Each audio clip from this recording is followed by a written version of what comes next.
Welcome to the Sales Podcast, number 8. You're hired. Welcome to the Sales Podcast. I'm Wes Schaefer, the Sales Whisperer, your host. This is where ordinary entrepreneurs come for inspiration and education to do whatever it takes for as long as it takes until the job gets done. Look, when I made the leap from corporate America to running my own business, I had a wife, 5 kids, a mortgage, and they all wanted to eat and sleep in warm beds. I didn't have the luxury of hitting rock bottom while I found myself on my buddy's couch or in somebody's basement or going back home. Oh no. I had to put food on the table, a lot of food on the table, every single day, every week, every month. This is the no hype, cut to the chase material, ideas, and training I wish I had when I started down my entrepreneurial journey. This is one of the premier sales, marketing, and entrepreneurial programs available, and it's free. Make sure to stay up to date on everything I'm working on, along with additional content I don't have time to share on the podcast by signing up for the Weekly Whisper at weeklywhisper.com. If you're curious about where to start when it comes to taking control of your sales and marketing is just selling in print, you can get my sales agenda to use in your everyday sales life at thesalesagenda.com. Finally, get the on-demand help you need to grow your sales at 30daysalesgrowth.com. Enter the promo code podcast to save a few bucks on your order.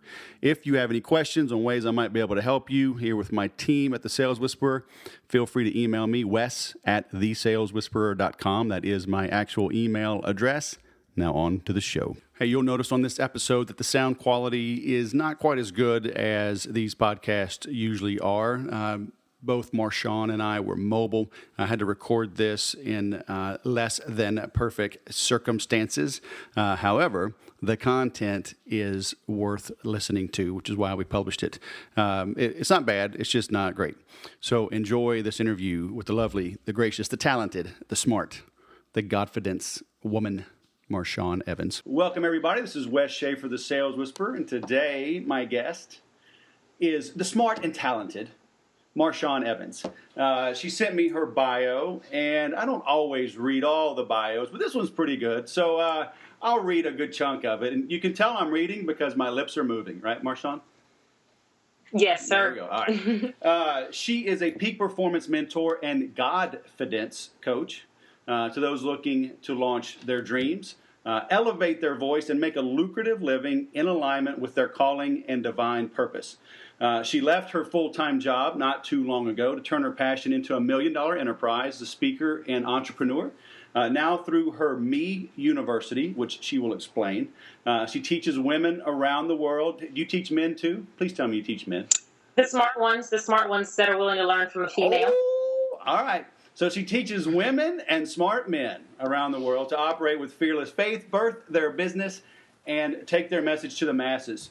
She's a former Miss America beauty queen. So I may have to do this as a video podcast because, you know, Marshawn looks pretty good. Turned Donald Trump Apprentice, and that was, what'd you tell me? It was the season 4, right? Season 4, yep. All right. Georgetown Law. And she has trained Georgetown University Law Center trained sports and entertainment lawyer.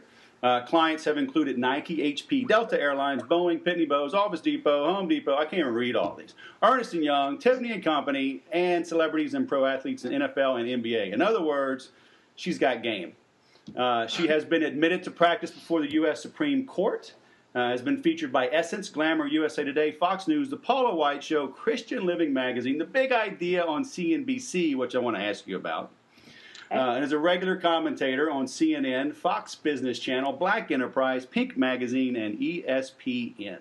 And now the Wes Schaefer Show. The Sales Whisperer Podcast. See, I'm one of those smart men, right? And so another thing I'm going to ask you about is your book, right? Your best-selling book, Skirts in the Boardroom, published by Wiley. And the largest business book publisher in the world, has been number 1 in the women in business category on Amazon multiple times. Goodness gracious. It was the first time they published a business book with an African-American woman under the age of 30. So you still have like 6 years to go, right? Because you're like 24? We'll go with that one. All right, we'll roll that. Her philosophy is, if you're not living on the edge, you're taking up too much space. Very nice. Well, after that, welcome, Miss Marshawn. Thank you so much, Mr. Sales Whisperer. I'm honored to be here. You are a legend. Well, I'm glad you say that. So, you and I met. It is July 8th right now, 2013. We met at InfusionCon, late March 2013. And I had my family there, at least my daughters and my wife. My boys were home. And we just hit it off. And we chatted several times during those several days. And you had offered advice and tips and what have you, and I'm taking you up on it by having you on the podcast. So I'm glad you practice what you preach.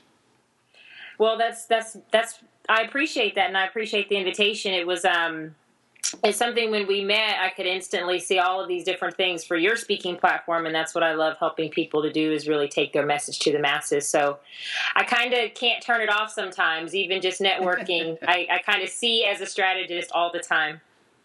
Yeah, that's cool. Well, like I told you, as we were prepping for this, I don't do a lot of prep. I like to keep this real. Two entrepreneurs talking about what works.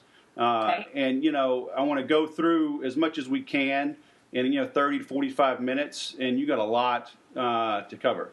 But can you tell us, I'm never really starstruck, right? I mean, the whole celebrity thing doesn't do much for me, but it does a lot for the general public, mm-hmm. right? So could you spend a moment talking about leveraging celebrity? How can an average entrepreneur, right? How can the folks listening to the call, how can I leverage celebrity in our business? On the one hand, go get a celebrity, right, to kind of help, but how can we become celebrities in our own right? And do you recommend that for entrepreneurs to help build their business? Well, that's a great question. So at Me University, our mission is really to help messengers take their message to the masses. And one of the easiest ways to do that is by being visible and being known. If people know about you and if they can see you, then it's easier for you to attract an audience that is already probably looking for you. But you have to be available. You have to be visible. And one of the things that I found in working with women entrepreneurs in particular, that a lot of times women will hide behind their degrees or their experience, but won't necessarily want to step out and be the face. Now that holds true with men as well too, because traditional business has always been about the product or the service, but not necessarily being the face of the brand. And I think one of the best examples of that today, or at least in recent times, I should say, is looking at how Steve Jobs really turned Apple around by being the face of the brand, giving it a voice, giving it a personality. And he became a celebrity, if you will. Now, in the entrepreneurial world, he was always that. But the fact that everyday kids in elementary school knew who he was because they were excited to see the new rollout of a new product helps, I think, us to look at how we can redefine what celebrity really means. So within this internet marketing world, for example, Wes Schaefer is one of the biggest celebrities there is. So I like to look at the word celebrity as replace that with using the power of recognition as opposed to the power of celebrity. Okay. And I think that when we use that word traditionally as celebrity, we're almost, in our minds, everyone has a different understanding of what that means. But in today's society, it really means, depending on the audience that you're trying to reach, which is the audience of buyers or the community that can be a part of your movement, who you're trying to get your message, your product, your services, or your help to, then they just need to see you as someone that they recognize as a leading authority, as an expert. So to me, branding in this day and age is all about being recognized for what it is that you've decided is most helpful, most valuable, most influential, and impactful to the marketplace. That becomes your celebrity. Because if we go to Africa right now, there will be people who are seen as celebrities there, but when they come here, we have no idea who they are, but they could be rich as all know what in Africa. So it's relative to recognition based on the audience of buyers, the audience that you need to follow you. And so that's the first thing I think is really just shifting, completely redefining our understanding. And the beautiful thing about the internet is that it gives all of us the opportunity to play. It really levels the playing ground and the playing field in a way that I've been doing this speaking thing and this messenger thing for a long time, and never been easier. I don't have to wait on anybody else to do what it is that I want to do now. So did you like have this master plan, right? You know, go on Trump or some reality TV and cultivate a position of status, you know, so use your celebrity for bigger gains? Or were you kind of, you know, hey, I'm going to go get a degree and, you know, and get a good education and see what happens? I mean, because I've never been a big planner. So, you know, I'm trying, getting better, but, you know, I never had this big, great, grand plan. I think there's a lot of entrepreneurs, too, especially now, that have been kind of kicked out of the nest, if you will, right? Downsizing and whatever, you know. So did you have a big plan, or did you kind of, you know, I always talk about the flashlight in the woods, right? You can see far enough to take one safe step and take the next. Yeah, so part of the reason that I go by the title reinvention strategist is because I decided it would be better for me to tell my path using my version of the story versus letting someone else tell it. If someone were to look at, you know, I started out doing kind of nonprofit government work with kids who were locked up, and then that led me into really the Miss America pageant, which was my platform, which then led me into the legal field, because I wanted to be a juvenile court judge and attorney general. But then once I got there, I learned you could make a lot of money as a lawyer, so I jumped over to the private practice side. And then the law firm, one of the biggest ones in the country, told me I was too young to start a sports practice, and I was meeting sports players, so I decided to start my own sports agency. And wrote a book along the way to teach my experiences. So there was no way I could have ever planned the path that I've taken, but I do believe in planning. It's just that I do believe in a master plan, but I believe that I will never have the master plan myself. And that to me is where faith comes in. I really believe that the best opportunities that are waiting for us are the opportunities that are beyond what we can really see for ourselves. So I think the way that we can, you know, look at how to access those, because I think that's what most entrepreneurs will tell you, is they didn't really plan. When you've been successful at something, you may have had an inclination, but you didn't really know it was going to turn out the way it does once it succeeds. But what I find is most people don't know how to listen to the nudges and indications and the signs that are saying, hey, go this way as opposed to that way. And if we plan, that means we're showing that we're ready for the next level. It shows that we're diligent. I think that fake faith is just thinking things are going to happen without actually preparing, studying, getting educated, training with the best coaches, doing what you can to prepare yourself. But at the end of the day, nobody can teach you intuition, and nobody can teach you discernment, and nobody can teach you a good deal from a bad deal. At the end of the day, the best thing I think that an entrepreneur can have is just a gut instinct. I believe firmly in prayer and being spiritually centered, and I think that's what makes you an amazing entrepreneur, because anyone will tell you at the end, it's just about your gut and your gut instinct. So when you combine the best thing that you have in your being, which is your intuition and your discernment, with amazing preparation, then that planning comes together. But I couldn't have told you that things are going to work out the way that they have. I'm been very blessed, but I tell people I work my tail off too. Yeah. Well, and that's the big thing I find with all the successful people I'm interviewing and have met and associate with. They work hard. You know, there is these guys talking about get rich quick. It's like, it's a scam, you know. Mm-hmm. But anyway. It can be easier, and I think that's why, you know, when people working with individuals like yourself and people who have attained mastery in their area, it's the same. You would go to school to get a education if you wanted to be a doctor, if you wanted to be a lawyer. But if you want to be successful in business, there's just a new school of education, and it comes from learning from other successful entrepreneurs. And even, I know a lot of formal educational environments, you know, the colleges and universities are trying to create entrepreneurial degrees now. I think that's the next big hustle, because kids want to be entrepreneurs, but the reality is professors who are not in the game of actually dealing with the current waves of the marketplace can't teach this the same way that someone who's dealing with it day in and day out. And so I feel like we're the new professors, and part of our responsibility, not everyone who's successful in business can teach, but if you have that ability, that's kind of, you know, that's why I started university. I know that's why you do what you do. But I think a lot of people just, if they really want to succeed, they got to wake up and recognize that working with coaches and trainers, that's the new school of education. So it can be easier, but it doesn't mean that it's completely easy. Right. Well, so you talk about listening to your little voice, your gut, your instinct, and I'm 100%. The times I've been really burned in the past is when I did not listen to my little voice. And usually it was about who I partnered up with, and thinking somebody was better than me or had some great answer. And man, if I can just partner with this guy, and it just turned out bad.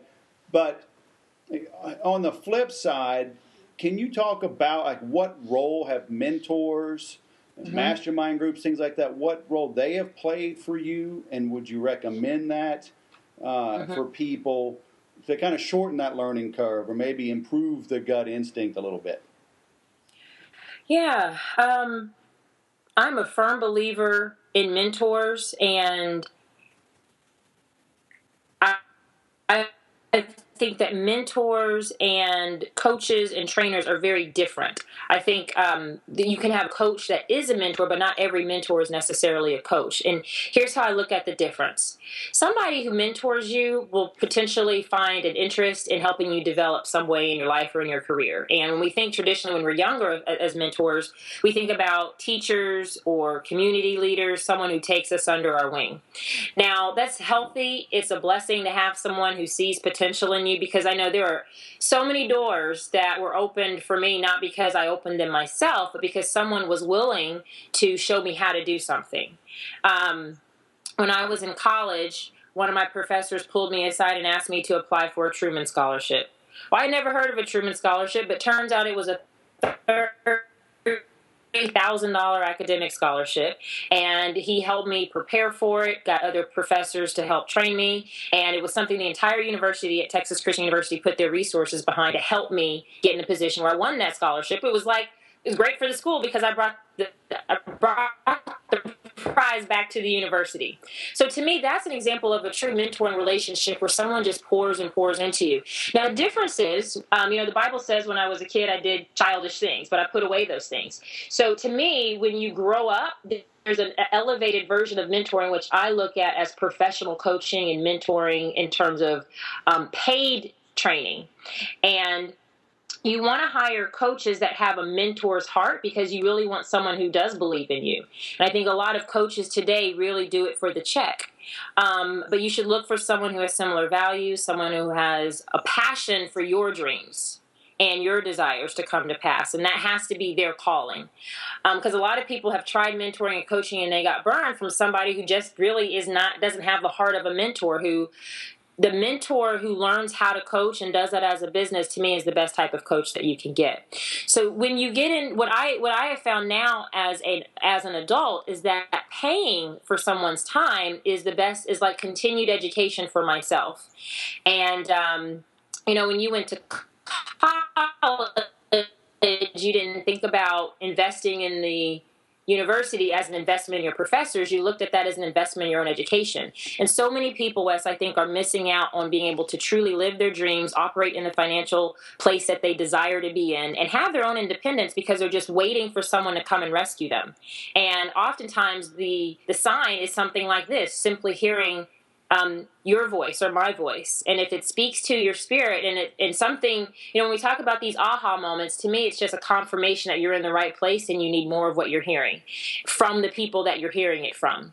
And go to those people, figure out how to buy time with them and hire them, as opposed to trickle down coaching and just waiting to get free information and thinking that that's going to get you to the place where you want to. It might, but it'll take you longer. And so I have found that investing in coaching, investing in masterminds, investing in working with, even with my team, hiring experts to work for me and with me, takes me further, faster. And that's how a mature, serious business professional operates.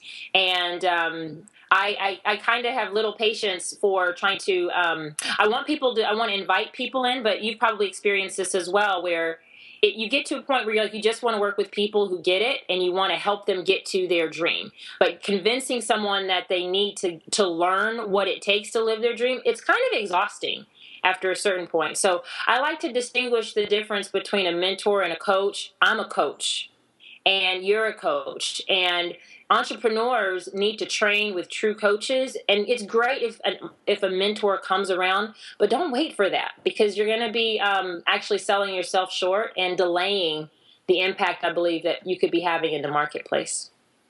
Yeah, and I'd say you learn from everyone. I mean, maybe you learn what not to do, maybe you learn what to do.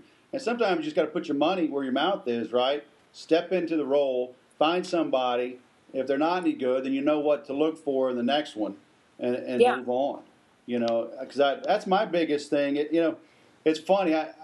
About once a week, somebody will push back to me via email, through a blast or something I did, and they'll critique a typo or a link doesn't work.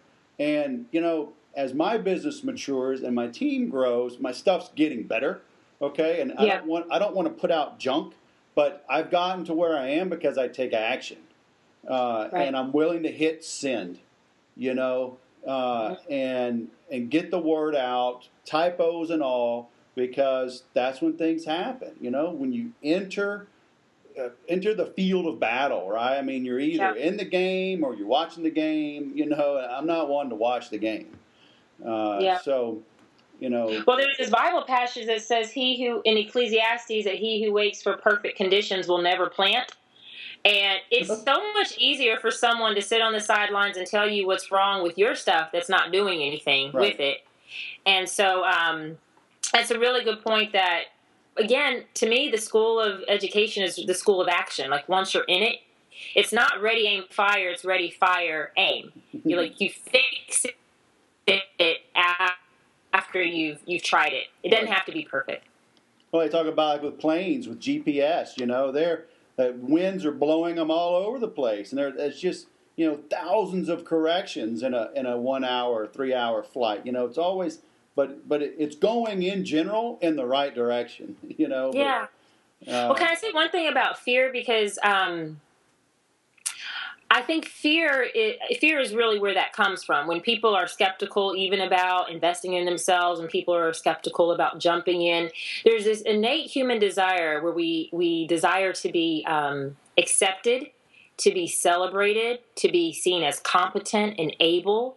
And we don't really talk about this as much as it truly, I think women talk about it more than men do, but I think for both genders that there's this innate fear of just being rejected by people for not being what you possibly could be. And so it keeps us out of really our destiny and possibility and our financial abundance.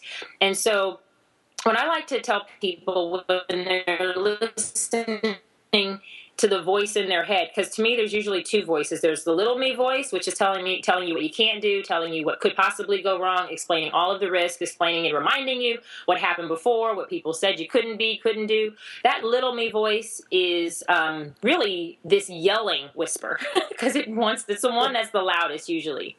But the big me voice is even quieter but more powerful. But big me, to me, always says what you can do. Big me doesn't know how to speak in can'ts, only speaks in cans. And big me is really in alignment with who you really are.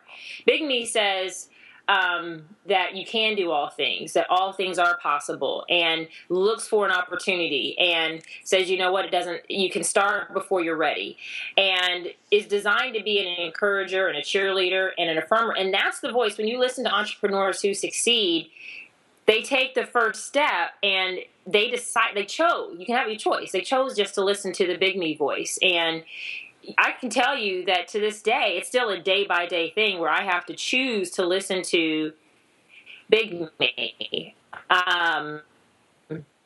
Even though it seems in the opposite, because it really is the quieter voice. It really is. But sometimes I think being able to hear that requires that we quiet ourselves. Sometimes we have too much advice, too many different things, too much information. And sometimes you just need to separate from all those things so you can hear yourself, make a good decision, trust that you're designed the way you are, you're worthy of success, you're worthy of having good outcomes in your life and in business, and then just go for it. Because like Michael Jordan I don't know if it was Michael Jordan or it's just a basketball analogy, but you can't make the shots you don't take. You just can't. And so fear is a big deal. I don't know any entrepreneur that's not experienced it, and I'm sure you're in that same boat. Yeah. Oh, yeah. And you're probably the fourth out of 8 that I've interviewed that has a book out. And I like to discuss that because you're talking about just do it, right? Just jump off. I wrote my Infusionsoft book last year. And the question I like to ask people is, who appointed you the authority of skirts in the boardroom, or what congressman passed a bill that said, Marshawn, we hereforth, hear thou, and herewith, give me some legal terms, here subsequent to anoint you as the lady to write this book. So when did that happen? Well, I always say something like that happens in your mind before it happens in your hands. And so it's funny you say that because I'm working on my next book right now, and a common theme throughout it is the idea of giving yourself permission. Yep. And you have to make a decision, even if you're already in business, and perhaps you're someone who's ready to go to the next level in your business. You have to give yourself permission anytime you go to a new level. And sometimes it might seem like someone else is holding you back. Something is holding you back, a lack of information, not having the guidance, not having the right team support, whatever that might be. At the end of the day, it's really giving yourself permission. And I think you have to make this one statement in your mind. You have to decide that you're going to be the very best that your industry has ever seen in your space. And when you make up your mind, not just in word, but truly in your spirit and in your heart, that's non-negotiable, then you'd figure out any way possible to make that come to pass. You figure out who needs to go, who doesn't belong, and what it is that you need. And I think the second part, after you ask, once you make up your mind, then you have to ask, how important or how committed am I to the audience that I feel I'm called to serve? And once you make up in your mind that your passion is non-negotiable, that your purpose is completely non-negotiable, and that your audience, that's your true assignment. Well, to me, you use the word who anointed you. I believe that's really where your anointing comes from, is who you're assigned to. And then I read recently The Alchemist. Yep. And there's this part where Paul Coelho says something to the effect of, when someone's in pursuit of their purpose, all of the resources of the world come to, maybe it says universe, but I would say heaven sends what you need to get the job done at the end of the day. So for me, it was simply that. I wrote Skirts in the Boardroom because I wanted to. And I don't really like to, I've always gotten in trouble for breaking the rules and not asking for permission. And so I've always been an inner permission giver. And so I wrote the book because I wanted to. I tried out for The Apprentice because I wanted to. I went to Miss America because I wanted to. And for me, each of those were non-negotiable decisions. So when it was non-negotiable, everything comes together because there's no is not an answer. How quickly did you write the book from the moment you said, all right, I'm going to do this, to the time it was done? I had a little less than 3 months. My publisher, I love them to pieces. It took them a little while for them to negotiate, for us to finish some details, but they didn't extend my due date on getting my manuscript back. So I probably wrote it in probably 2.5 months or so. It just takes a lot of discipline. When I think about it now, I don't know how I did that because I was managing pro athletes and doing a lot of speaking at the time, but got her done. So did you set aside a regular time every day? Did you just, anytime there was an opening, did you do it? How did you get it done? So writing a book comes to me in a few different steps. It's one thing if you're going to self-publish versus if you go the formal publishing route. I did the formal publishing route. But either way, I believe you have to start out with an amazingly detailed and clear outline. And a book in bits is really not that bad. So if you start out with the outline, and then let's say you're writing a 10-chapter book, well, you could write 10 chapters. You could probably, if you think about how many times you had to cram in college and how many papers you had to write in a night, you could probably write 10 to 15 pages in a day fairly easily if you dedicated 3 or 4 hours. Maybe you don't have 3 or 4 hours in a day, so maybe you decide I'm going to do a chapter per week and put yourself on a specific schedule. Set a timer. and also one of the things I think is important is to let people who are in your life know what you are doing and to have them help hold you accountable. A lot of times people feel guilty for being away from their family or their friends or their significant other. Tell them what your goal is. Tell them what your vision is. Tell them why this is passionate for you, and ask them for their help in holding you accountable. And that way it's a little bit easier. And they'll say, well, what are you doing down here? You have another 30 minutes on your time that you're supposed to be writing. Go back get to your upstairs. room. Yeah. And I think especially if you have kids, what I always recommend is tell the kids what you're doing and let them feel like they're a part of it. So if they can be the ones that help hold you accountable, or if you can share with them the outline for the topics or the ideas or the cover jacket copy of the book, let them feel like they're a part of it, then they don't resent you. They feel like they're a part of the process. And it's also teaching them to what it looks like to birth your dream. It doesn't need to look like just another job. It's a great parenting thing to me to show them what it looks like to birth something. Right. Yeah, and I just buckled down too. And what I did, I talk about this all the time, I pre-sold copies and put my blood on the line. And I only pre-sold a few, but those few kept me from backing out. Even though I ended up spitting it out late, I had some technology issues that set me back. I wanted to quit, but I didn't. And now, it's the best thing I ever did. And, I'm working on the Sales Whisperer book to go with the Infusionsoft book. So, thanks for sharing. Well, you wrote a Bible.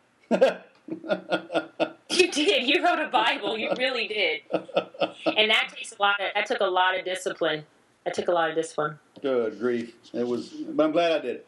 And but has it changed your the way that people see you now truly as an authority? Can you see the shift? Oh, absolutely. And that's what I tell people. It's the best thing. And, everybody I talk to, that I interview that has a book, they all say, it's the best thing you can do for your business, your credibility, is to have that book.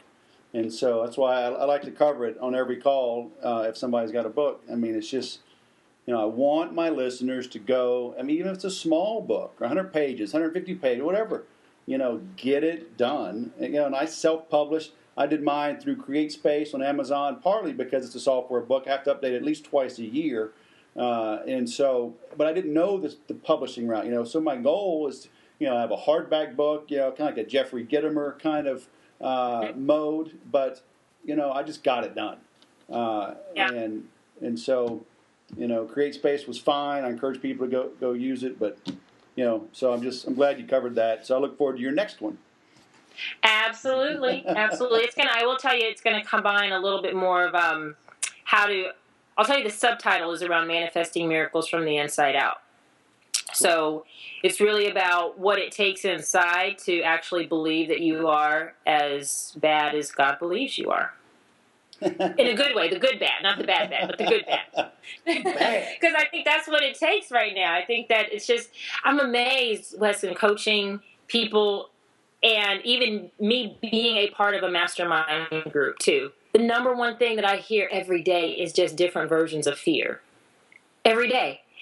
And just imagine what would happen if people actually believed in their own inner greatness. Like, how would that change how you showed up? How would it change how you charged? How would it change the deals that you go after or the partnerships that you were able to create? And so many things we don't do because what we believe we are not. So, to me, that's the secret sauce in business. The business stuff I love teaching. It's just the bonus. I can teach you how to do some cool email stuff, and we can build your brand. But if we can get your mind in alignment with your real talent and gifts, then you're unstoppable. Right. So does Donald Trump have mentors now? I'm not his mentor. Maybe he should come to me too. Do people like him still have mastermind groups? They have private little get-togethers with other billionaires and plan on how they take over the world? Absolutely. They, you can tell for the reason The Apprentice does as well as it does is because Donald Trump has a great network of people who are companies that want to sponsor and advertise and be the. When the week I was project manager, we did an advertising campaign for Lamborghini. And it takes a relationship with Lamborghini to get Lamborghini to sponsor that episode. So I still believe that it's the, he definitely has some very elite relationships. And even now that they have the celebrity version of The Apprentice, it's the same thing. These are phone calls, right? You can pick up the phone and call someone. And so, was it an intentional mastermind? If you call going to the country club and paying to be a member of an elite country club that very few people can get in, that you can have drinks with, that's the most laid back but still an investment version of kind of a mastermind. But I don't know that in the formal masterminding that you and I talk about, I don't know that if he does something that formal, I don't know if he would actually sit himself down to learn from somebody. All right. Hey, I'm going to turn video off for a second. See, it's getting a little choppy. I don't know if it's a bandwidth issue. Let me just try that. Okay. So you and I met at Infusion Con. How long have you used Infusionsoft? Since December 2011. So last year, 2012, was my first full year, and we doubled our business during that time. Oh, my gosh. So what made you go looking for that type of capability, and why did you choose Infusionsoft? I think it was really just the buzz. I was using Aweber and one shopping cart, and then just a lot of different little pieces here or there. I'm one of those, when you talk about having the master plan, I didn't know what I didn't know that I didn't know. So I was just learning different pieces, and I'd get this software and this software and this software.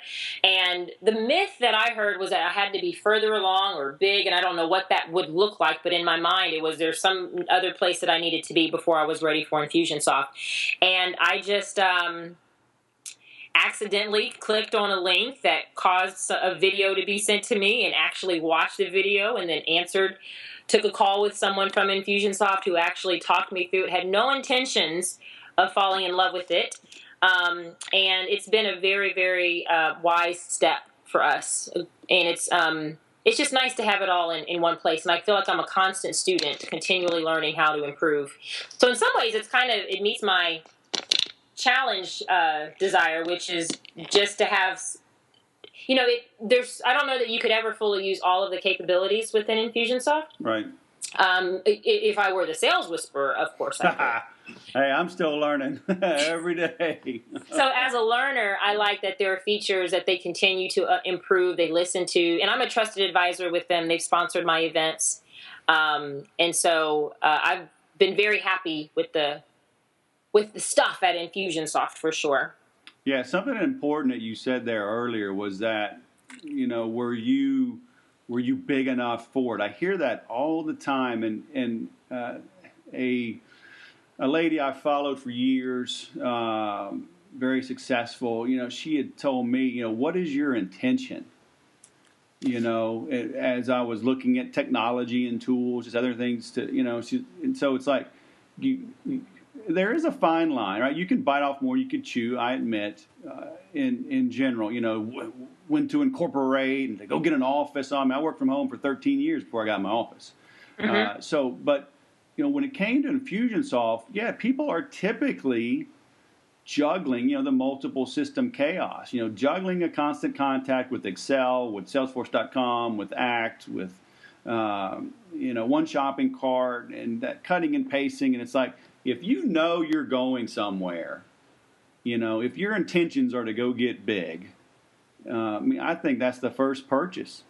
Have your website. It's always talk to people, your website is your hub, right? And everything you do, even social media, you don't own that social media. Facebook could go away, Look at people that were living on MySpace, 6-7 years ago.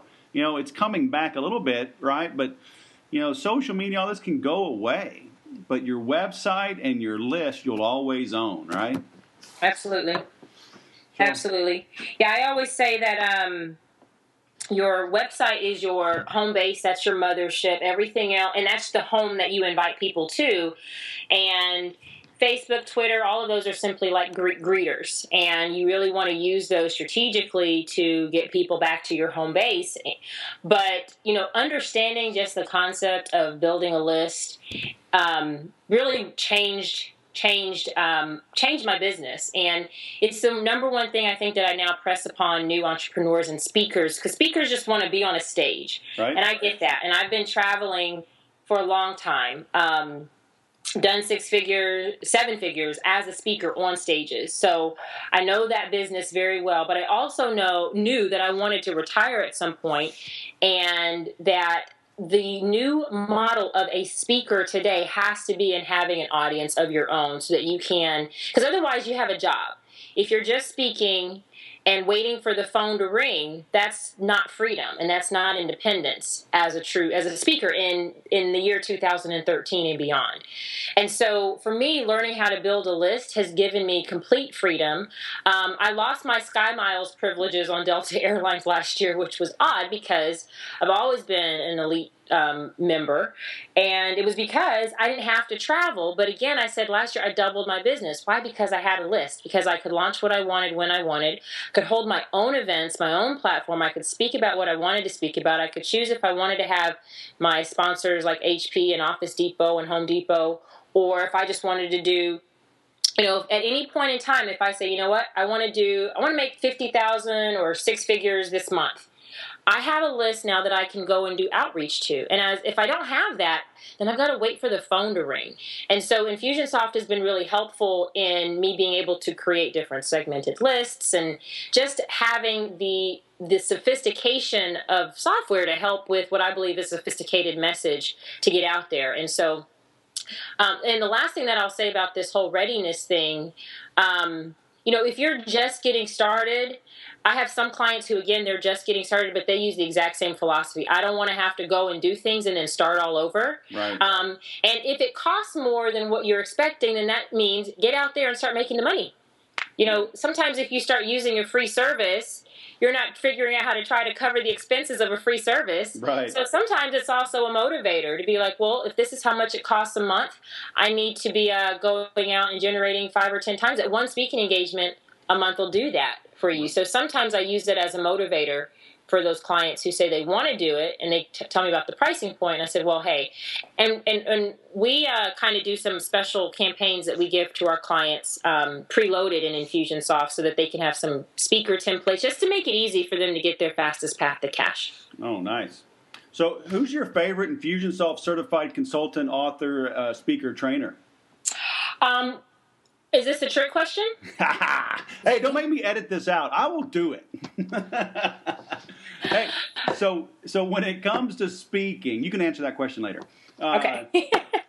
What's your tip for speakers? What's your tip for somebody your best advice for somebody who wants to get started? Maybe they've never spoken, or done it here and there, kind of hodgepodge. I mean, what can you tell somebody they must do in the next, this week, this month, to get on the path towards regularly speaking?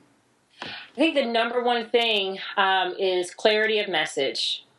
Clarity of message, and making sure that your message is magnetic. And what makes a magnetic message is a message that is in demand.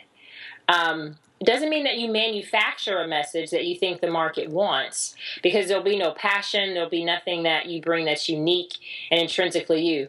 So this is why I believe firmly, if you can figure out your purpose, the audience that you're assigned to, when I say assigned, who you really feel that you were put here on earth to serve. And when you can showcase that as your big why mixed in with the impact that you're going to have, those two things together create your message. And having clarity of message is what makes it easy for someone who's booking you to say, that's exactly what I've been looking for. Don't be afraid to pick a niche, pick a segment that you're serving. I think when you're starting out, trying to be all things to all people is going to cause you to go after everything and end up with nothing. I think at a certain point in your career, you can do a lot of different things. I speak in colleges, conferences, churches, corporations, and I call those the Big Four. And I teach on this. I have a seminar that we do annually called Speak for Pay. and people can go to speakforpay.com and learn about that. But I think when you're getting, and I say that because you can build to your full capacity, but you don't have to start out at full capacity. So pick a message. It's in alignment with your passion, your purpose, the audience you're assigned to. Be specific about it so that it's easy for people to understand, and don't be afraid to segment it to a particular population so you can build traction and momentum. Right. Very nice. All right. When did you have the confidence or the motivation to bring God into business? I see a lot of people today talking about life forces and other things, but I mean, you say God, and I say amen. But when was it ever an issue? Did you debate it, or did you say, this is me, take it or leave it? So I've been a believer. I'm of the Christian faith, and I've been a believer since I was a kid, right? Grew up in a very faith-filled home. And for me, that formed the foundation of who I was as a person, my character, my decisions, the things I was not willing to do, and also my drive of really wanting to be a good representation of the God that I believed in showcasing that with excellence in everything that I did. So for me, in going to college and doing well in school, going to top colleges and getting these scholarships and doing things like Miss America and the Apprentice and being able to do television and travel, and to me, all of those things were the byproduct of prayer and the byproduct of listening to my intuition. Because my family, everybody wanted me to stay. For example, wanted me to stay in Texas to go to college. I had a full scholarship to the University of Texas, and that was before that Truman Scholarship I told you about earlier. Before these, I would have made money. Going there. And there was this thing inside of me, just this gut intuition feeling that said, go to Georgetown. And I didn't have a single dollar from Georgetown to go. Wow. And I couldn't, everyone looked at me like I was crazy. I remember the day my dad took me to Love Field Airport in tears, telling me that this was the worst mistake that I was making. And it was hard for me to say no to I respect and love my parents. It was just a hard decision to make, but I just had this feeling. And so for me, that has been the best path. That's how I got to go to Miss America, because I lived in D.C. I was now eligible to compete for the Miss D.C. pageant that took me to Miss America, that landed me an extra $52,000 in scholarship at Miss America. So now I had my law degree paid for between that Truman Scholarship and at Miss America. So what I'm saying is, to me, it was faith that enabled these great things to happen. And I started out as a speaker heavily in corporate. When I started me university, it was just about business and branding, and I got HP as a partner. That was a leap of faith, and then it grew into Office Depot, Home Depot, Ernst & Young, Delta Airlines, Pitney Bowes, CNN, and these national media partners. And I've only been doing university for the past 2.5 years. And one day, I did this teleseminar that had nothing to do with business. It had nothing to do with marketing. I wasn't selling anything. I just decided to have a Bible study, and I was shaking in my boots because I was this business person. I'd been on The Apprentice. I had written skirts in the boardroom. I had spoken at some churches, but I wasn't known as the faith person, if you will. But I did it because I felt this desire to do it. And the number of people that showed up, I didn't think anyone was going to show up. And thankfully we got a bigger conference line because people from all around the world did. And it just, when one person called me one day and said, I didn't know you had a faith component to what you did. And to me, I had never been proactively verbal about faith, but to me that was always the underlying secret sauce in anything and everything. And I made up my mind at that point that I didn't want anyone to ever have a question about that. And so for me, it's not been a desired shift, it's been a pulled shift. It's been something I feel like I've been pulled into from just an inner calling place of really helping people to understand there's nothing wrong with being a person of faith in business and in the marketplace. And my business has done even better. Since I've started me university in late 2010, I've done 7 figures, and I've gotten more income, more exposure, more influence, more territory, and more impact since faith became the core element of it and not just a side dressing. And so if that's my purpose in being in the marketplace, is to show people that that's what it is. I won't say it's been easy, because I don't have an example. I haven't had a lot of people to be able to look at and see, but I've with my knees shaking often, Wes, I'm willing to be the best example of it that I can. And so that's kind of how the Genesis has come about. And now I teach a lot on Godfidence in your personal life, which is truly, it means to use the power within you to manifest the life that God intends around you. And I believe that holds true in the marketplace, in your personal life, in your relationships with your family. There is nowhere that I believe we're not supposed to have authority and dominion and be successful. So that's kind of how it's happened for me. It wasn't really a decision; it just kind of happened. Yeah, I'm glad you ended with be successful, because my wife and I, we teach a marriage preparation course at our church, and we have for years and years. And I talk about that. And one day I'll memorize the number of verses, but I want to say it's like 27 times just in the gospel, or in the New Testament, that, well, the gospel, Jesus talks about being successful. Anything for, be fruitful, multiply, what have you. And I think people too often use religion as an excuse to not be successful, right? The meek shall inherit the earth, yada, yada. Yes, that's true, but there's also the story of the talents, right? He gives them, 10, 5, and 3, or 10, 5, and 1, and, they go and double it, and one guy goes and buries it, and, the master was mad at the guy that hid his talents. Absolutely. And so, go out there, because you can always give all the money away, right? So money, because it's interesting, right? You always say, money is the root of all evil. And people are like, yeah. And I go, that's not the truth. That's not what it says. It's the love of money. And they go, oh, yeah. Oh, so I'm like, if people are telling you that, they either don't know the Bible or they're manipulating you on purpose. And be leery, So go be a success. The money won't ruin you if your intent is good and right, and then you can buy buildings and schools and medicines and wheelchairs and glasses and vaccines for people if you have money. Yeah, I would rather someone with good heart, good character, who truly has a desire to impact, change the world, improve it, have the ability to do those things. Not just the desire, but the ability. And the difference between desire and ability is often money, voice, and influence. Right. And so money has a voice, money gives influence. And so I think there are 4 types of purpose. There's your life purpose, and that's what God put you here for, the master plan for your life.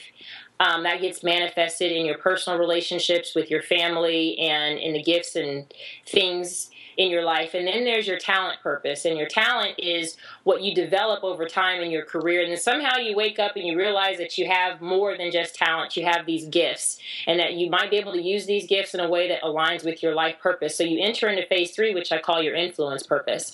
But as you do that, and as you grow your influence, that final phase is the legacy purpose, which is requires financial impact to a certain extent.